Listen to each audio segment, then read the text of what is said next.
in 9. City sojourn continues in the Windy City as Edmonton closes out a 4-game road trip. We get you set for the Oilers of Blackhawks right here on the GCL Diesel Oil Stream pregame show. Hello, everybody. Welcome to the GCL Diesel Oil Stream pregame show. Tom Gazzola with you, live on location. Boston Pizza Westgate. I'm dropping stuff all over the place. Lots of giveaways today if you're coming down. It's great to be back on location. Hernan Salas back at EST HQ, and then we're going to be joined by Ben Pope from the Chicago Sun-Times. Of course, Matt Cassian will be by a little bit later on for Game Changers. You can text us 780-218-9999. Get into the nasty chat. If you're watching on YouTube, shout out to Cal in the park who's down here. He's here early. Cal, hello. Good to see you. There we go. A little wave. I know I was telling him, I got to go on the air. I'm sorry, Cal. I'm sorry. But we're going to have some nasties down here. I know that Hernan's going to stop by, as well as Lieutenant Eric, as well as Ryan Meyer from Whale and the Wolf, lead singer there. Going to be exciting to have him here in BP's lounge on the west end of the city. They also have the Coors Light golf simulator, $20 an hour. Check it out. You can see there's the QR code on the screen if you're watching on YouTube. If you want to book a tee time. Of course, GCL Diesel, providers of the best diesel engine components around, from turbochargers to injectors, fuel pumps to sensors. They are the critical engine component experts. Proud to serve Edmonton and Northern Alberta for over 50 years. Nanso, what's going on, buddy? You doing good? Yeah, doing excellent. It's nice out despite the rain last night and the snow today. Drive safe, everybody, if you're going to see Tommy down at BP's. As the roads are a little bit slick, but looking forward to the game. I know you're going to get to it, Tommy, but some interesting moves coming from the Oilers today, that's for sure. Well, one, I shouldn't say a bunch, but looking forward to the game to close out this road trip, and then it sets up a great battle on Monday against the LA Kings. So, yeah, looking forward to it. Looking forward to seeing some nasties today for the game. So, yeah, good times.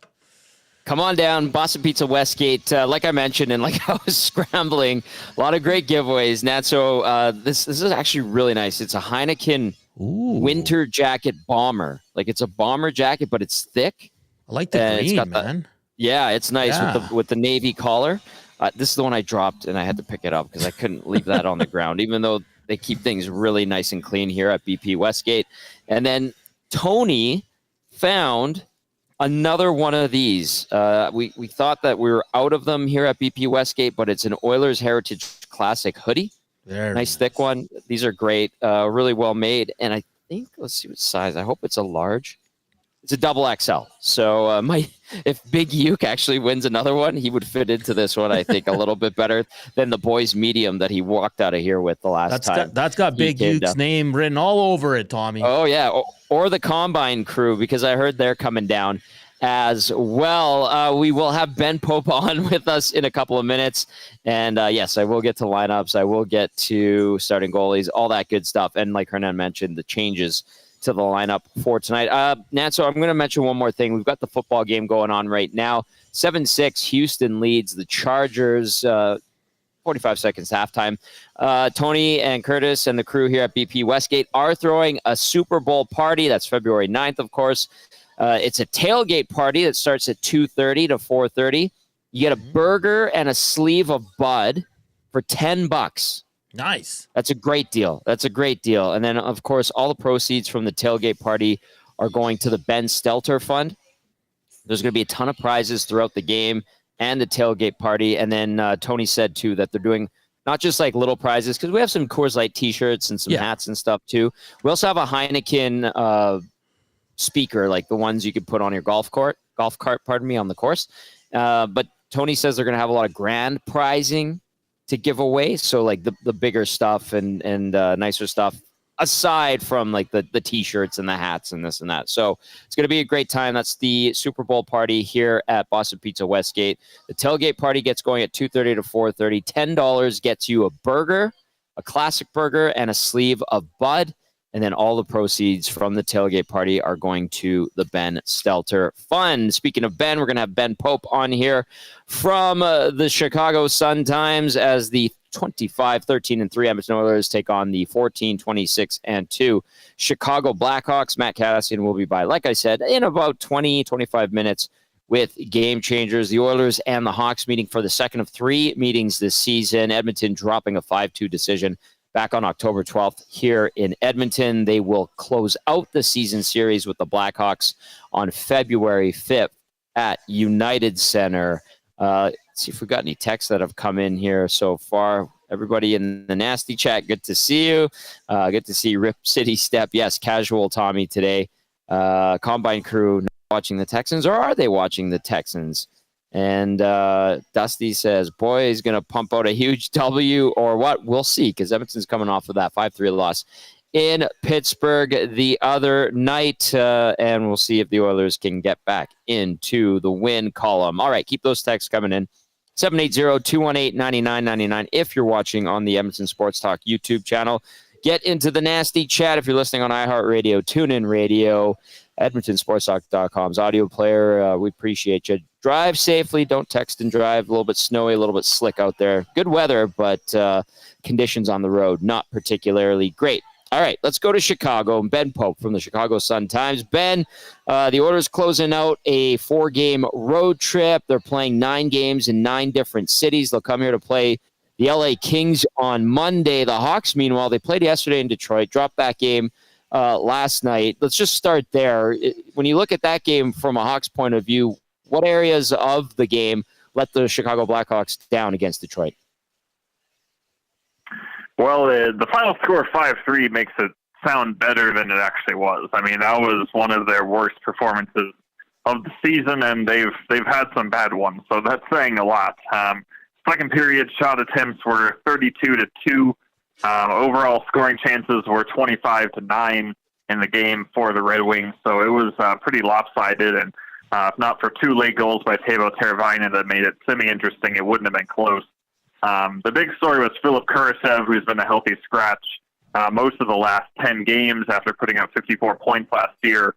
Finally got back in the lineup and had a terrible game, including a play where he basically just gave up on it, and it led to the Wings' 3rd goal. So he's a scratch again tonight, and that's a big storyline right now, but obviously won't factor in tonight. Other than that, just kind of getting outworked all over the ice by the Red Wings, who are hot right now and not winning battles, not really generating much offensively either. So it's been a pretty tough stretch in general for the Hawks since the holiday break. And they thought maybe they'd turned a corner, winning 2 of their last 3 heading into tonight, including a impressive win Wednesday against Colorado, but immediately back to square one with that performance. So not a lot to like about that game overall, I sense from you, and I get it. Like, listen, I'm kind of saying that in jest, but you talk about that tough stretch for the Hawks of late. It was interesting after the Winter Classic listening to Taylor Hall and his critical comments, and I'm sure there was more from people from the team. So you said the team didn't really respond that well. I'm assuming that the fans are having a tough go with this because it is a great hockey market. How is this season going over with Blackhawks fans right now? Well, I think the last 2 seasons, Davidson's first 2 as general manager, there was a lot of patience in the fan base that they understood this rebuild and the process of tanking for the number 1 pick and getting Connor Bedard, and then last year kind of enjoying Bedard's Calder-winning rookie season and not worrying too much about the team still being bad around him. But this year, a lot of that patience has run out, and we're seeing that within the fan base that a lot of people are pretty fed up at this point with just having to watch loss after loss.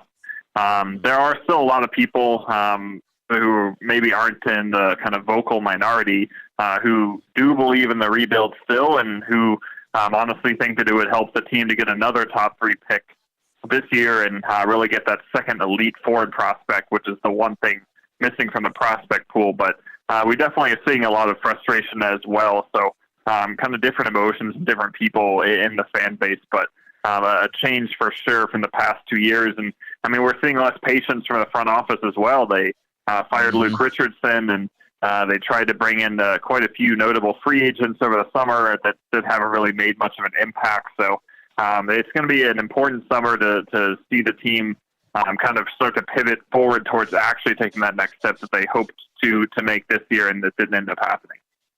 I'll tell you what, I've seen a franchise get a really high pick year after year after year, and it doesn't always work out, going back to the decade of darkness here in Edmonton. But we'll see what happens with the Hawks, last in the league right now going into action. Ben Pope from the Chicago Sun-Times with us here on the GCL Diesel Oil Stream pregame show, giving us a look at these Chicago Blackhawks. You talked about Luke Richardson being moved out, and then Anders Sorensen is coming. He's 6-10 since taking over behind the bench.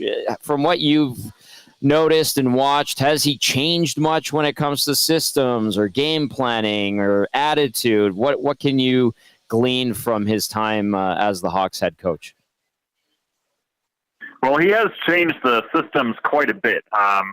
Under Richardson, they were playing a pretty conservative style where they would just sit back, let teams kind of come at them, and just try to keep games close without making glaring mistakes. And since Sorensen took over, his whole approach has been to really open things up and create more offense, particularly with the interest of getting Connor Bedard's production going. And he's encouraging the defenseman to jump into the play, jump into the rush, pinch down more aggressively, and some changes in the defensive zone, allowing the defenseman to have more freedom in terms of their decision-making there as well. And he's emphasized getting Bedard the puck in motion. And so there's been a lot of changes, and for Bedard, it has definitely helped. He's been over a point per game under Sorensen and almost up to a point per game on the season overall now. And he's on a 9-game point streak heading into tonight.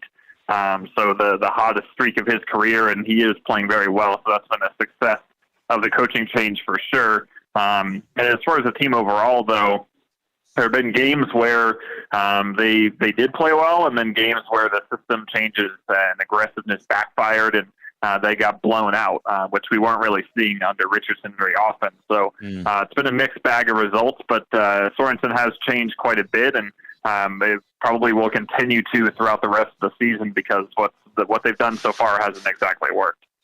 Yeah. Just one thing on the Bedard situation. Like, he's playing well, like you said, hottest stretch of his career. There's been some noise and some talk about Celebrini being better and what he's doing in San Jose. How do you kind of assess that, and those that might be kind of naysayers towards Connor Bedard so early in both of these guys' careers? Like, if you hear that, or when you hear that, what do you kind of say to people that are like, Celebrini's better? Well, I feel like, for one thing, it's too early to determine who is better, and that's not taking anything away from Celebrini. I think he's been fantastic in San Jose this year, really exceeded expectations, and I don't know if it really needs to be a competition between them either. I also think that perception is based on a few different factors that aren't there on ice play. I think Celebrini comes in with less hype, and maybe people haven't been hearing about him for as long, so it's right. The expectations for him were slightly lower, and he has kind of a more extroverted, fun-loving personality, whereas Bedard is pretty serious, so maybe Celebrini is a little bit better at winning over people with that. And then I think also the Sharks are more kind of the lovable losers right now, whereas the Blackhawks still have a lot of people who resent them from their years of success, and then their more recent years of controversy. So I think there's a few factors that are leading to people more enamored with Celebrini than Bedard right now, whereas I think they're performing pretty equally at this point. Great points there. Ben Pope joining us from the Chicago Sun-Times as we get you set for the Oilers and the Blackhawks. I'll just ask you this, Ben. What bright spots can you take away from this team so far in Chicago? I know Bedard and the stretch, like you just outlined, is probably one of them. I'm looking at the special teams, and I go, geez, that's actually pretty good for a team that's, at the bottom of the standings. Have there been some areas of growth where people who are looking at this team and trying to pick out some positives could be like, yeah, you know what? There's actually some stuff here to build on. Well, you're certainly right about the special teams. They've been excellent on the penalty kill. They entered that game against Detroit having allowed the fewest goals per minute on the penalty kill of any team in the league. So that's been a huge bright spot. And the penalty kill has been, the power play, I should say, has been solid as well. I think they entered Detroit 12th on the power play in goals per minute. So those are, in terms of this current team, have been bright spots, but looking more long-term, which is really what matters the most right now. We have seen some young guys take steps forward. Frank Nazar, who's up, he's playing his 16th game of the season tonight. He former first-round pick and a big part of the future. Hasn't gotten a lot of points yet, but he's played well. Just maybe not the most luck around the net yet, and I think it's encouraging for his future that he seems to be adjusting at a good rate. And goal, Arvid Soderblom, who starts tonight. He was really poor last season after coming in with significant expectations. And when the Hawks signed Laurent Brossoit over the summer, it was to kind of replace him in the NHL lineup. But with Brossoit now having 2 surgeries and not having played a single game this year, Soderblom has taken advantage of the opportunity and had a big bounce back season. And he's only 25, I believe, right now. And so he has an opportunity to kind of reestablish his presence as a potential long-term goalie option for them. So some of the younger guys have been the ones to watch, and some of the biggest reasons for optimism. Nolan Allen on defense has also come in and established himself as a regular, a bit faster than expected. He's been pretty solid back there. So those are some of the key players that have exceeded expectations, and that's a good sign that it's mostly the young players who are a matter for the future that are those guys exceeding expectations. Yeah, that's good. So it's not all gloom and doom, and there's some building blocks there, and that's good to see with a really good franchise that has had its difficulties, absolutely, especially in recent years, but a staple in the NHL for decades and decades and decades. So we'll see if that starts to turn the corner, and they can use those good things that are in place, despite the fact that the Hawks have had their struggles, and for good reason. All right, Ben, last one for you. If Chicago is successful against the Oilers like they were on October 12th to start the season, what do they got to do tonight besides stop McDavid and Draisaitl, which is always point number one? Well, I think it's going to come down to the goaltending. They were able to win that game in Edmonton back in October because Peter Mrazek was spectacular, even though they were heavily outshot, and they're probably going to get outshot significantly again tonight. So it's a big test for Soderblom, and if they're going to win, it's going to have to be on his back. That was their recipe Wednesday against Colorado when Mrazek was in net. So I'm sure that'll be a big part of it. And then also, obviously, Bedard continuing his point streak and maybe getting more than 1 point would probably be important as well. Ben, really appreciate the update on the Blackhawks. Enjoy the game tonight, and we'll have to do this again. Yep, sounds good. Thanks for having me. There you go. There's Ben Pope from the Chicago Sun-Times helping us get up to speed on the Blackhawks as they go through another tough season. They have beaten the Oilers already this year. That was very early in the season. And you'll recall, I believe that was a 5-2 game. Yeah, it was their third game of the year, and it was Chicago's first victory. They were 0-1-1 at that point. They beat the Oilers 5-2, and like Ben said, Mrazek was great. At Rogers Place, the Oilers, you might recall, too, that night, not great, right, Hernan? There were some tough games the first few weeks.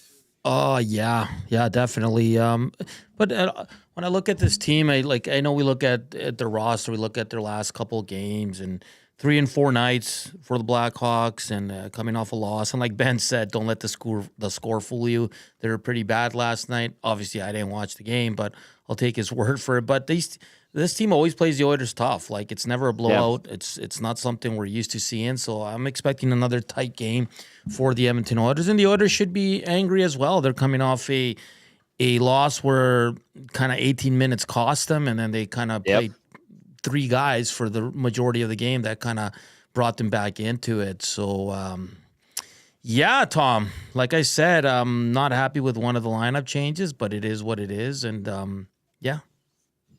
Okay. Do you want me to give lineups right now, or does that affect the question of the night, or do you want to do question of the night, then lineups? I'm leaving it up to you. Question of the day, sure. And it's nothing to do with the game and all that. I already had come up with this one. But because yesterday we got some big news here in Edmonton. Evander Kane spoke to the media after an e-scope on his knee on Thursday, another procedure that's going to kind of push back the rehab and all that, Tommy. So I guess the question is, and because everybody has a different take on this, and I know Reed thinks he won't play. I think he will. And there's people kind of in between there as well. So the question is very simple. Evander Kane, will he be back in the regular season? That can be one game, Tom. That can be the last game of the season. That could be. In the playoffs is your option 2. And option 3 is we won't see him at all this year. What say you? Let us know, 780-218-9999, or hit us up on the Nasty Chat. I think we'll see him in the playoffs. Tom, that is my selection. I think best case scenario, listen, is if he comes back in the playoffs and he's engaged and he's healthy. I don't know how quickly he can get back up to speed, especially at playoff intensity. He made the comment that he's come off the couch before. And, if that is the case, then you know what? Great if he can pull it off again. Now, for the team, too, I think it's best case scenario if he doesn't come back till the playoffs because of the cap implications. Yes. And if he does not play in the regular season, they get the LTIR, the $5.1 million, plus I think they missed out on accruing. I think it was just over one and a half, something like that. We had Dusty texting with Hart from Puckpedia yesterday, and he gave us the breakdown. It was a bit confusing, but anyway, the $5.1 million, then the Oilers could really try to swing big at the deadline and maybe add a better, more significant blue liner, as well as some other pieces with a little bit more cap ease, if you will. So I think if he's going to miss all this time, just miss it until the playoffs. Pull a Kucherov, pull a Stone. Do it. Why not? Yeah, and I think if he comes comes back early and has cap implications, I think that just screws the team over. So I think best case scenario, and I think it'll probably be playoffs because he still has a lot of rehab left on his abdominal injury. And this, like you said, Hernan, with the knee scope, will push it back a couple of weeks at least, with the knee being something he needs to work on overall. So it's a 4 to 8 week healing process for the knee scope. Now, where we get this 1 to 2 week extra on top of his rehabilitation process for his abdominal injury is that's like what it's anticipated. It'll extend his total time of being out. Yeah. But I was doing it if it's 4 to 8 from here, that takes us to mid-March. And then if there's still a few more weeks on top of that left for the abdominal injury to be healed up completely, there's, I think, 5 weeks left in the season after that mid-March point. He might not even be ready till the second round unless he heals quick, which he says he does and has proven that in the past. But what say you, Evander Kane situation? Should he come back? Will he come back in the regular season? Do you think he comes back for the playoffs? Or do you think he does not play another game for the Oilers at all or this season? I've had some people suggest to me he's done as an Oiler. I don't know if I necessarily believe that. And trust me, he's a good player. He's a really good player. He's an impact player. And when you have him dialed in, he's excellent. And honestly, the type of player that he is would be perfect for this lineup right now. Couldn't agree more, man. Yeah. 780-218-9999. Let us know. We're going to get to Matt Cassian right away, our game analyst. We're live on location here at Boston Pizza Westgate, where you can come on down. We've got some great prizing. If you're just tuning in, I'm going to show it again. I'm going to describe it. It is a winter or Heritage Classic hoodie that we're going to be giving away. It's a really nice one. Double XL is the size, for those that are wondering. And then we also have this Heineken bomber jacket, and it's a thicker one. It's good for the winter. It's an XL. Really nice. Green with the navy blue collar and cuffs and bottom. Kind of like the old Hartford Whalers colors. So that, and then we've got a speaker that we're going to give away, a Bluetooth speaker from Heineken. And then Tony just brought out more T-shirts and hats and stuff. I also have gift certificates that I'm going to bring out. Shout out to the Combine crew who are here now. Great to see them. They're always a good time. Cal in the Park's here as well. So hopefully we see more nasties come on down and take advantage of the great game day specials. $5 off medium pizzas, and I think it's $1 off of Molson and Coors Light when it comes to social sparklers. So good stuff there. Let's get into the starting lineups brought to you by South Fort Chev. I know Cass is going to be ready to go shortly. South Fort Chev, where you can reserve your 2025 Equinox Trax and Traverse now. They won't last long. They've also got the best discounts on 2025 Silverados, and they won't be beat. See dealer for details at www.southfortchev.com. For the Oilers, we have some tweaks to the lineup, like Hernan was teasing earlier. McDavid between Nugent Hopkins and Brown. Draisaitl with Podkolzin and Arvidsson. Henrique between Janmark and Hyman. And then you've got Derek Ryan with Kapanen and Perry. So no Jeff Skinner there. On defense, Ekholm with Bouchard, Nurse with Emerson, Kulak paired up with Stetcher. That means no Jeff Skinner and no Josh Brown. As for the Blackhawks, Connor Bedard between Tyler Bertuzzi and Ilya Mikheyev. You've got Jason Dickinson with Taylor Hall and Nick Foligno. So we'll see how those lines do against the Oilers. You heard Bedard. He's on a nice point streak right now. Ben Pope talking about that. Then you got Frank Nazar with Colton Dach and Lucas Reichel. Ryan Donato will have Pat Maroon and Taylor Hall on his line. Okay, so we have some changes here. Teuvo Teravainen has been bumped up. I'm going to go through these Hawks lineups one more time because we just got an update. Bedard between Bertuzzi and Mikheyev. Dickinson centering Foligno and Teravainen. Frank Nazar between Colton Dach and Lucas Reichel. And then Ryan Donato centering Taylor Hall and Pat Maroon. And you heard Ben Pope talking about Philip Kurashev, 50-point player last year. Healthy scratch again. He had a bad night last night. On defense for the Blackhawks, Alec Martinez with Seth Jones, Alex Vlasic with Louis Crevier, and then Nolan Allen with T.J. Brody. That brings us to our starting goalies. For Edmonton, 32-year-old Calvin Pickard, 9-4 record, 246 goals against average, 898 save percentage in the 15 games he's played this season. Pickard versus the Hawks lifetime, 3-5 record, 308 goals against average, 909 save percentage, 1 shutout in 10 games versus Chicago over the course of his career. And then at the other end of the rink, it will be 25-year-old Arvid Soderblom.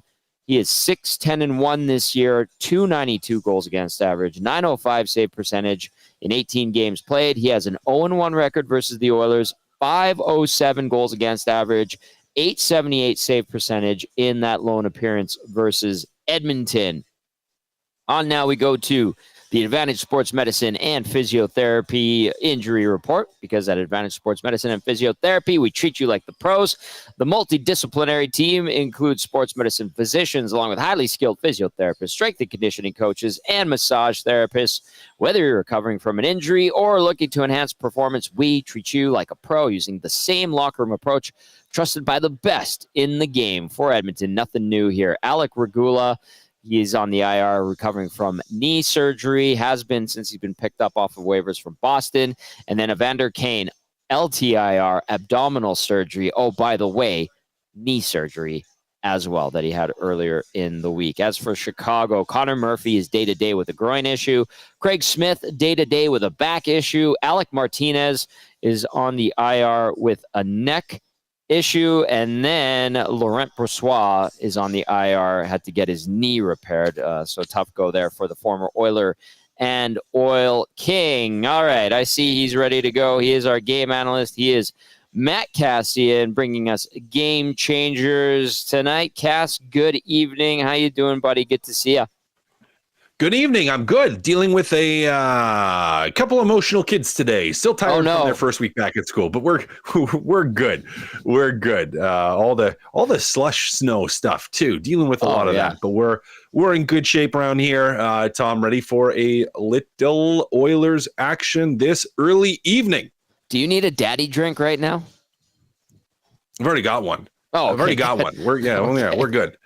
I'm just checking. Maybe it eases the pain from dealing with all the drama. Okay, I will throw the question of the night at you first, and I'll put it out to our listeners and viewers if they didn't catch it earlier. It's, when do you think Evander Kane will come back? And Hernan gave a couple of options. If you have a different idea and different answer, go for it. But it is sometime this regular season, the playoffs, or not at all this season, or maybe not at all, and he's done as an Oiler. How do you assess that, and what do you think, Cass? It's not going to be the regular season. Not going to happen. So it's not regular season. If he comes back, it will be playoffs. I lean towards, I don't think he comes back at all this season. Wow. I don't think he comes back at all. Now we'll see. This season. Right. This season. We'll have to see. Obviously, could be wrong, but I don't think he comes back at all. I think with the knee surgery, and I know it's not like a long-term thing, but the double rehab in terms of actually being able and ready to play in a game, to have a guy coming back from 3 surgeries to throw him into your lineup in the playoffs, I can't see it happening, barring catastrophic injury to other players in the lineup where maybe you are forced to. I don't see it. So I'm going to say I don't think he comes back at all. That's where I lean. Definitely not going to happen during the season, regular season. All right. What say you? Text us 780-218-9999. When does Evander Kane come back, if at all? Regular season, playoffs, not at all this season, or just not at all in general? Cass, he did make a point of saying he's come off the couch before yesterday in the presser that he held. It was a Zoom call, but we were all in on it. And I was like, oh, okay. Well, obviously lots of confidence. And I think this situation, like you outlined with all the surgeries and missing so much time, that's an uphill battle, certainly more so than usual. Cass, what about the idea of him not coming back and dressing as an Oiler again? I've had a few people say that they think that might be likely in this scenario. It could be. Again, it kind of, to me, it depends on where he's at emotionally and mentally, and with the organization. If he doesn't play in the playoffs, if he feels he's ready to go, but maybe doesn't come back, because you're not required or forced to play a player, even if they get healthy, especially, if from an injury standpoint, he's not ready to go till after playoffs begin. There's no obligation to have him in the lineup. And if they choose not to, you could see a deterioration of the relationship where he wants out. He wants to be somewhere else. Now, we don't know that. That's purely speculation. Maybe he does, and maybe it's fine. Maybe that relationship is fine, but there's a real possibility. And I would lean towards that. Like, if he doesn't play for them again this season, I think the likelihood of at least the organization wanting to transition somewhere else, then Evander Kane goes up. The odds get higher in that situation. Now, if he were to come back, if he were to be healthy for playoffs and plays well, does what he needs to do, well, then, the chances he sticks around go up significantly. But Tom, if he doesn't play in the playoffs, which I don't think he will, but he might, I could see either him or the team wanting to transition to something else in the offseason. Ontario Momes texting in said that knee surgery screwed the Oilers' cap plans hard. If he's not going to play at all, they could have kept Broberg and Holloway. That's a good way to look at it. Yeah, but you don't know that, right? Like, that's impossible to know. And if we're going to look at it from a positive standpoint, it gives you a little more cap flexibility heading into the trade deadline. So, you maybe would have handled things differently. Probably, you're still, even if Evander Kane's going to be out the whole year, you're probably not signing both those guys. You might have had Broberg. I would say is probably where they would have leaned first.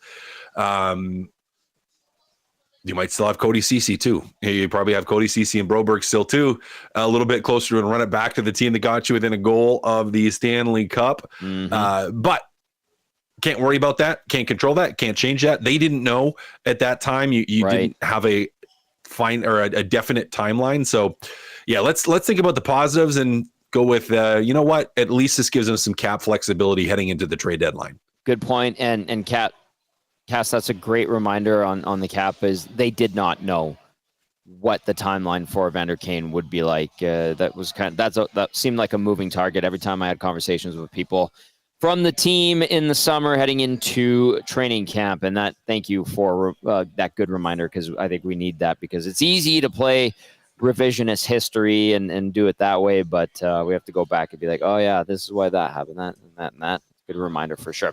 All right, let's get to Game Changers, brought to you by Damon Bunting Real Estate. Damon Bunting has been a consistent top-producing realtor in the greater Edmonton area for over 17 years. He and his team would love to help you find that right home or make the move from your current home.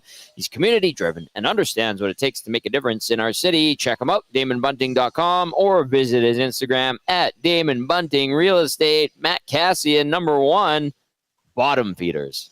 Well, bottom feeders is right, which is a little bit scary that in some regards it shouldn't be, but it always kind of gets a little bit scary when you're playing a team that you should absolutely beat, as the Edmonton Oilers are taking on the Chicago Blackhawks, the worst team in the NHL, both from a point standpoint as well as from a percentage standpoint.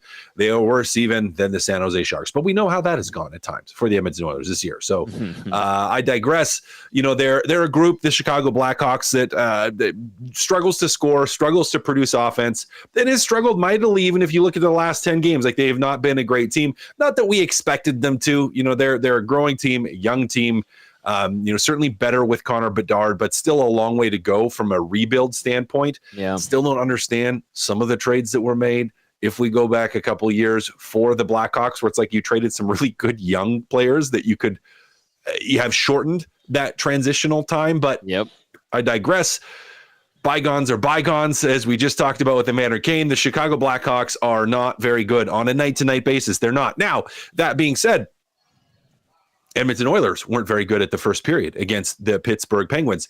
And for the Edmonton Oilers, you have a Chicago Blackhawks team that it knows what they're up against, playing against McDavid and Draisaitl. For as poor as they played at times, they still have a chip on their shoulder. They don't want to be the worst team in the league. They want to move up the standings. They know they're not going to be a playoff team, but they want to play better than they are playing right now. So a huge opportunity for Edmonton to play them in a back-to-back situation where they're coming off a loss to the Detroit Red Wings, the Chicago Blackhawks are, and an opportunity to turn your game back around again. You had a great winning streak.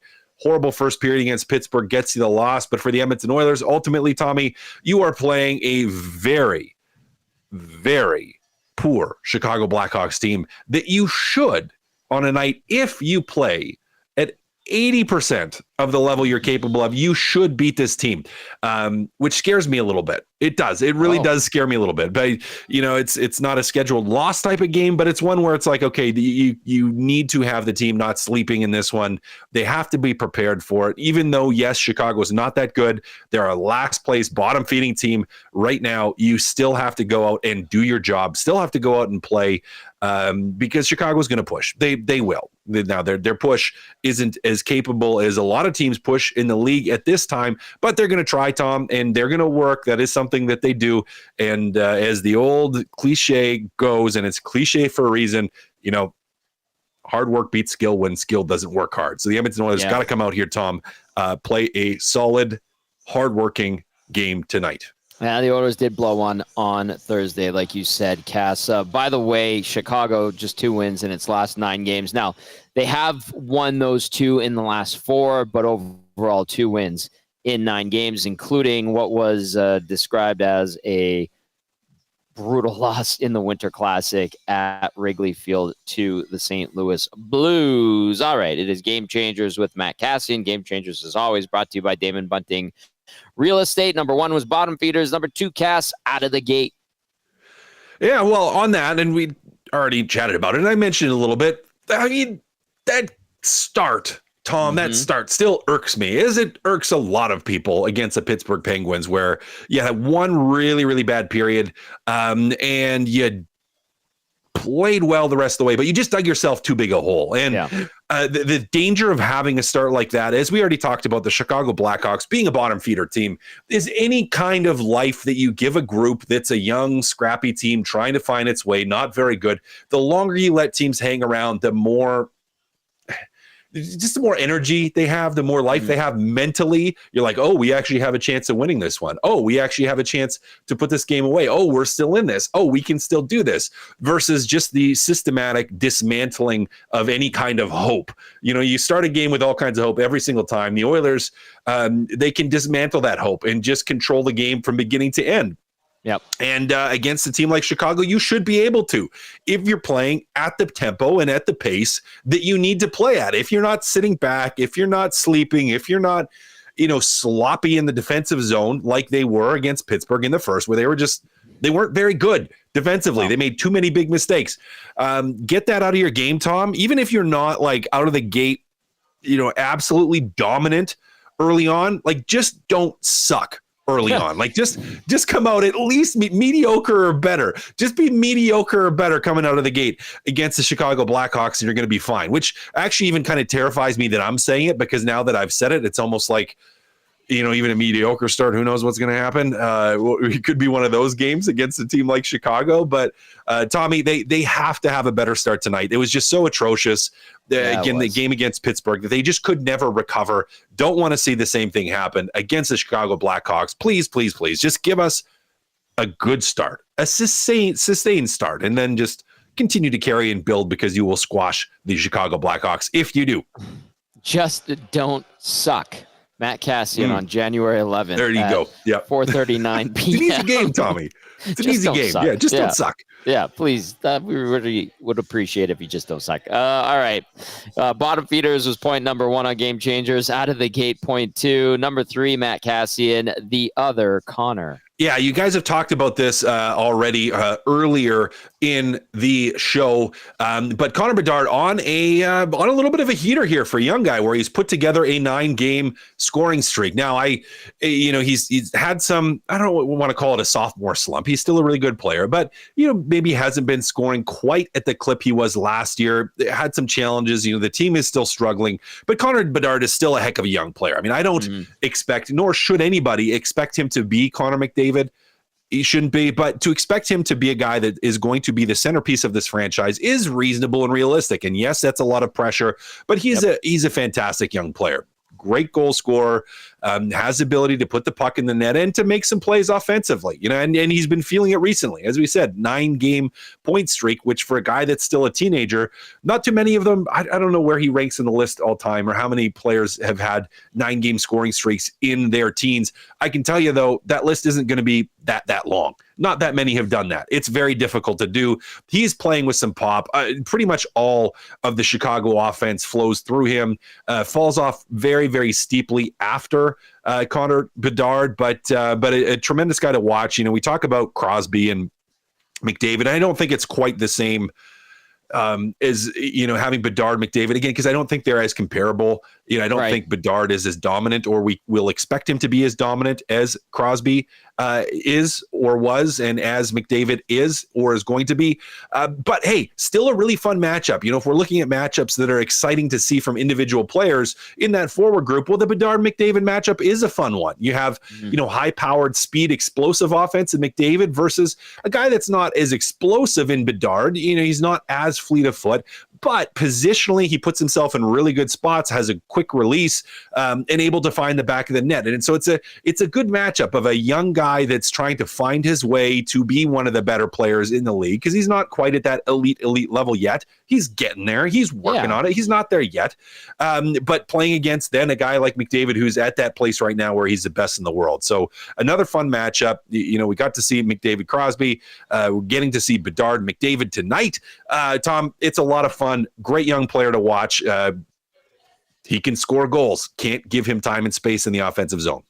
Bedard, 11 goals, 27 assists, 38 points in 42 games, -16, 20 penalty minutes, and we'll see if the Oilers can put an end to his point streak. 9-gamer for Bedard. All right, Game Changers. Bottom feeders was point 1. Out of the gate, point 2. The other, Connor, point number 3. Game Changers is always brought to you by Damon Bunting Real Estate. Let's get Hernan Salas back in here as we continue on the GCL Diesel Oil Stream pregame show. Hernan, you threw out the question of the day, or of the night, of the evening, and it had to do with Evander Kane. What have some of the responses been? And then what thoughts do you want to float to Cass as we roll along here?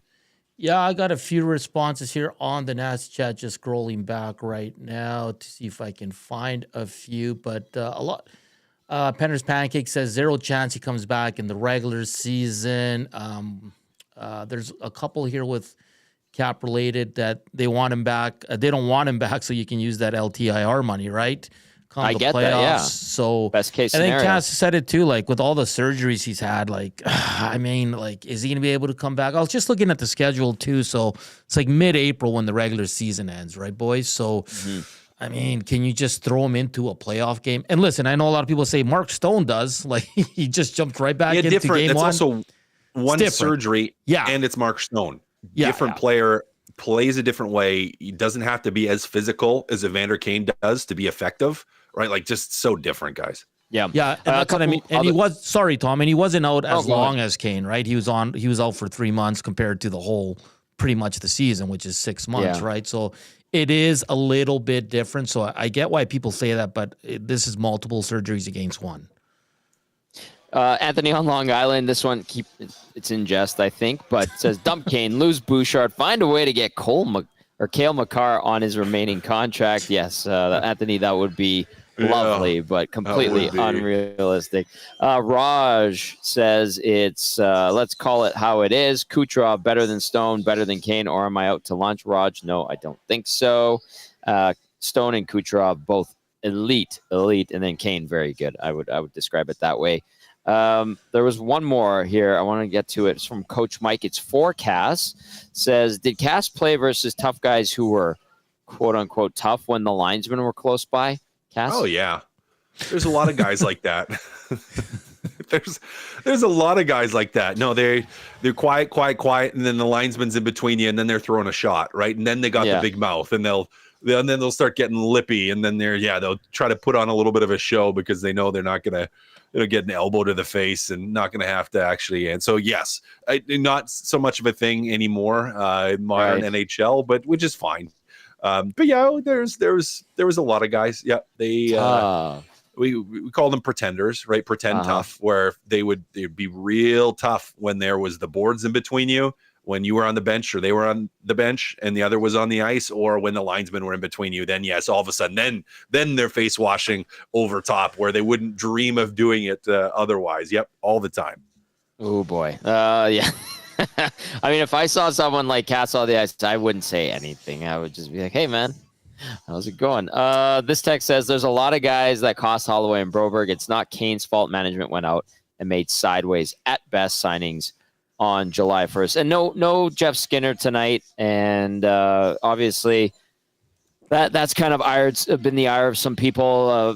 Victor Arvidsson has had some good moments here and there. How do you look at through the midway point now of the season, Cass? How do you look at that signing of Skinner, and how do you look at the signing of Arvidsson? Because as it was described as there, sideways.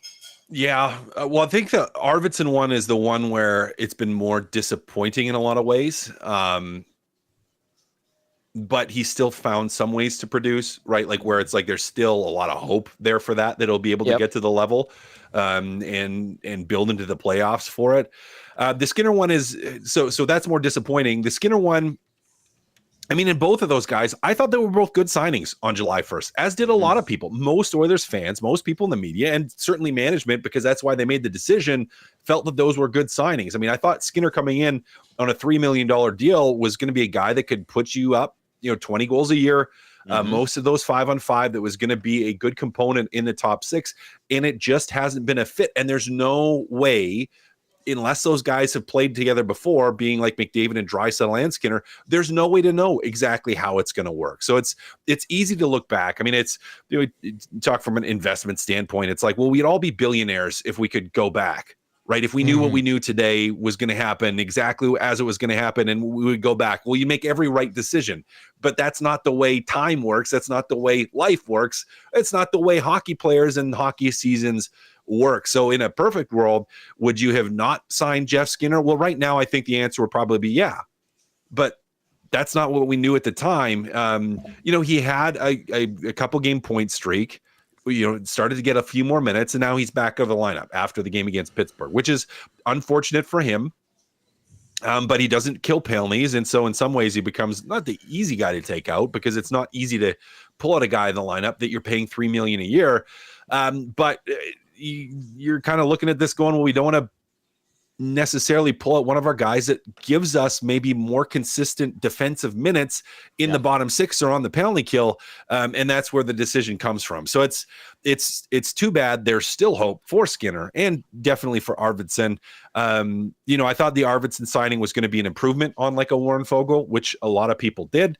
It hasn't panned out like we thought it was going to. But guys, we can't go back in time. This is just reality of where we're at. Like if you invested in Hawk Tua coin, whoops. Go ahead, Nanso. It's frustrating. It must be frustrating for Jeff Skinner because, points in his last 3 games, playing better, probably the best he's played since the start of the season when he was one of the few guys going. And then he gets taken out for Derek Ryan. And listen, nothing against Derek Ryan. He's an honest player. He kills penalties. He's responsible defensively. But do you really have to make that move? And I know there's outside of Perry and Skinner, you're not really taking any of the other guys out. It's just not realistic. But I look at it from Jeff Skinner's point of view, and he's probably like, what do I have to do here? And let's be honest, he's probably not high priority on the coach's list right now. As a guy that's I wouldn't say in the doghouse, but a guy that the coaches just don't see a lot of value in and playing maybe. And it's going to be interesting to see what happens, guys. He has a full no movement. He's the only one that can decide to up that and say, okay, let's get me out of here. It's not working out. But I'm intrigued to see what happens. Like Gager said on ESC Afternoons, though, he's like, can he be that Connor Brown guy that in the playoffs maybe he turns it on? Yep. Who knows, because he's here to score goals. But it's just unfortunate that he's out because he has been playing good hockey. If he wasn't, then, guys, I'd be like, hey, that's fine. Put Derek Ryan in. But this is his best stretch in a long time, and they take him out. So, and on Arvidsson, you want more production, right, guys? That's what he came here to do, and he hasn't done it so far. 12 points. I know he's missed a lot of time. In 26 games. Yeah. So do you want a little bit more? Sure. And I think the reason he stays over Jeff Skinner is because he's around it more. He's a good forward checker. He's decent defensively. So I think he gets a bump because of that. But, yeah, both guys on January 11th, guy, I think most fans and media would say a little disappointing with two guys. But back on July 1st, man, we were all pretty stoked about these two guys coming to Edmonton. So very true. Yeah. Very, very true.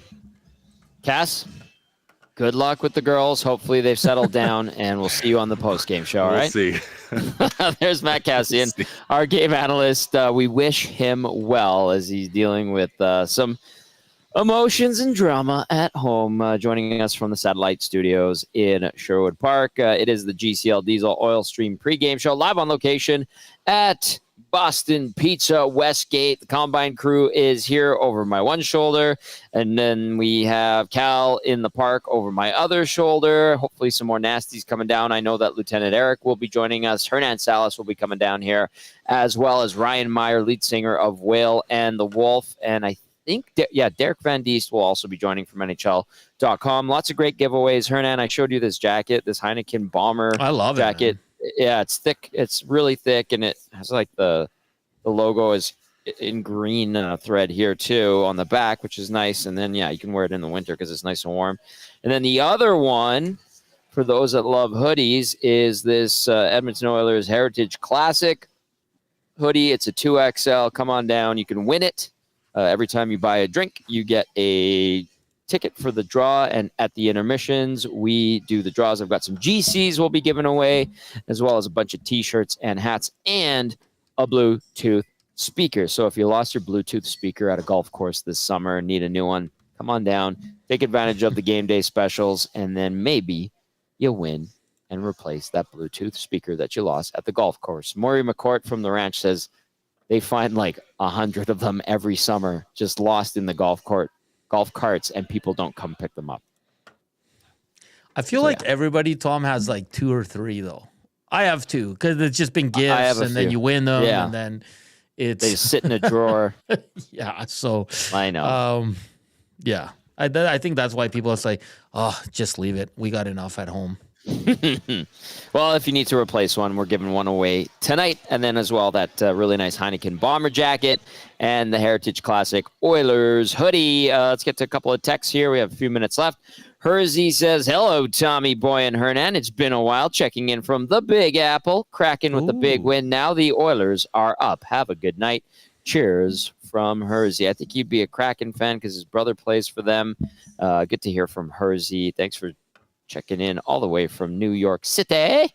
And then we got this one that says, count me as one guy that was way out on Skinner. All you had to do is listen to people in Buffalo that watched his career, and I've been preaching this team is way too soft since the offseason. So that to me is the priority. Everyday players that can balance the roster's massive gap in physical play, because if they bring this Dallas Aikens perimeter play to the playoffs, I don't see it going 4 rounds. Corey B says, hey, Tommy, Hawk Tua is taking off any day now. Oh, did that girl went missing, didn't she? She's like gone completely silent. Hopefully she's okay, but apparently a lot of issues there, and she had that Hawk Tua coin that people bought. And just to the previous text about Jeff Skinner, like he's coming off 24 goals, then 35, then 33. Okay, and if you want to talk about physicality, Fogle and McLeod weren't physical. They weren't. No. So Fogle would engage, but not physical. McLeod, obviously not at all. No, and the reasoning, I think, is why they brought Arvidsson and Skinner in, is to upgrade the offensive skill in the top six.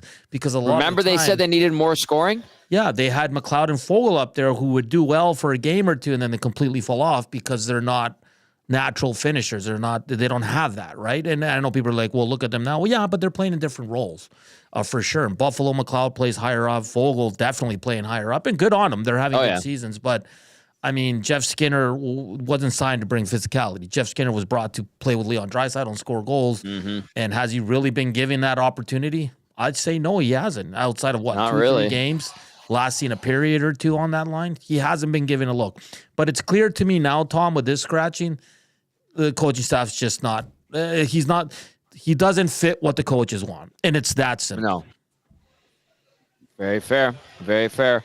Dudley talking about Patrick Laine. Okay, I'll have to go back to that one. Mary texting in says, "So you're saying the more I drink, the better my chances. I'm gonna win everything next time I come out. Have a great night." That's from Twitter Mary. Twitter Mary. It's always a good time. We are back here January 16th, by the way, for another night. BP's Westgate. That's on 170th Street and 90th Avenue, right across the street from West Edmonton Mall. All right, Nan. So just really quickly, this is one of 15 games on the schedule. Edmonton did lose to the Chicago Blackhawks back on October 12th, 5-2. One of the first games of the year for the Oilers. They did not play well at all. So a lot has happened in that time. We are just going into the second half of the season for Edmonton. This is game number 42. The Oilers, 25-13-3 on the season. Chicago, league worst, 14-26-2. Just 2 wins in their last 9 games. And then we'll throw out the lineups one more time for you. Lineups brought to you by South Fort Chev. McDavid with Nugent Hopkins and Brown. Draisaitl with Podkolzin and Arvidsson. Henrique with Janmark and Hyman. Derek Ryan slotting back in with Kapanen and Perry. On defense, Ekholm with Bouchard, Nurse with Emberson, Kulak with Stetcher, who also draws back in. He goes in for Josh Brown, and then Jeff Skinner comes out for Derek Ryan. For the Chicago Blackhawks, different lineup from them tonight because last night they did play in Detroit, and we had Ben Pope on from the Chicago Sun-Times earlier in the show, and he said Philip Kurashev is just having a god-awful season. He's a team worst, minus 28, and that is impressive for all the wrong reasons. The next closest is Tyler Bertuzzi at minus 19 on the Hawks, and there's a lot of dashes on that roster in their stats columns right now. But Chicago will be rolling out Connor Bedard between Tyler Bertuzzi and Ilya Mikheyev, Jason Dickinson centering Nick Foligno and Teuvo Teravainen, Frank Nazar with Colton Dach, brother of Kirby, and Lucas Reichel, and then Ryan Donato between Taylor Hall and Pat Maroon. So Oilers 15-16 reunion, Hall and Maroon sandwiched or sandwiching Ryan Donato. On defense for the Blackhawks tonight, Alec Martinez is back in with Seth Jones, Alex Vlasic with Louis Crevier, and then Nolan Allen with T.J. Brody. Of course, Martinez was on the IR for a while dealing with a neck issue, and he is good to go. Your goalies for tonight, 32-year-old Calvin Pickard for the Oilers, 9-4 this season, 246 goals against average, 898 save percentage in 15 games. He's got a 3-5 record lifetime versus Chicago with a 308 goals against average, 909 save percentage, and 1 shutout in the 10 games he's played against the Hawks. And then at the other end of the rink, it is 25-year-old Arvid Soderblom. He is 6-10-1 this year, 292 GAA, 905 save percentage in 18 games. He is 0-1 lifetime versus the Oilers with a 507 GAA, 878 save percentage, looking for his first victory versus the Oil. The Hawks, like I said, just 2 wins in the last 9 games. Edmonton closing out a 4-game road trip, part of this 9 games in 9 cities tour.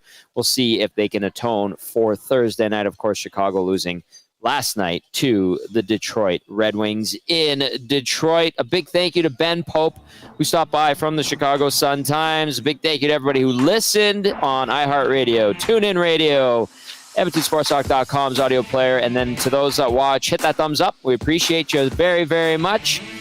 For Hernan Salas and Matt Cassian, I'm Tom Gazzola saying thank you for watching. Thank you for listening. Come on down to Boston Pizza Westgate. We're going to be here all night long. Ciao for now. Enjoy the game.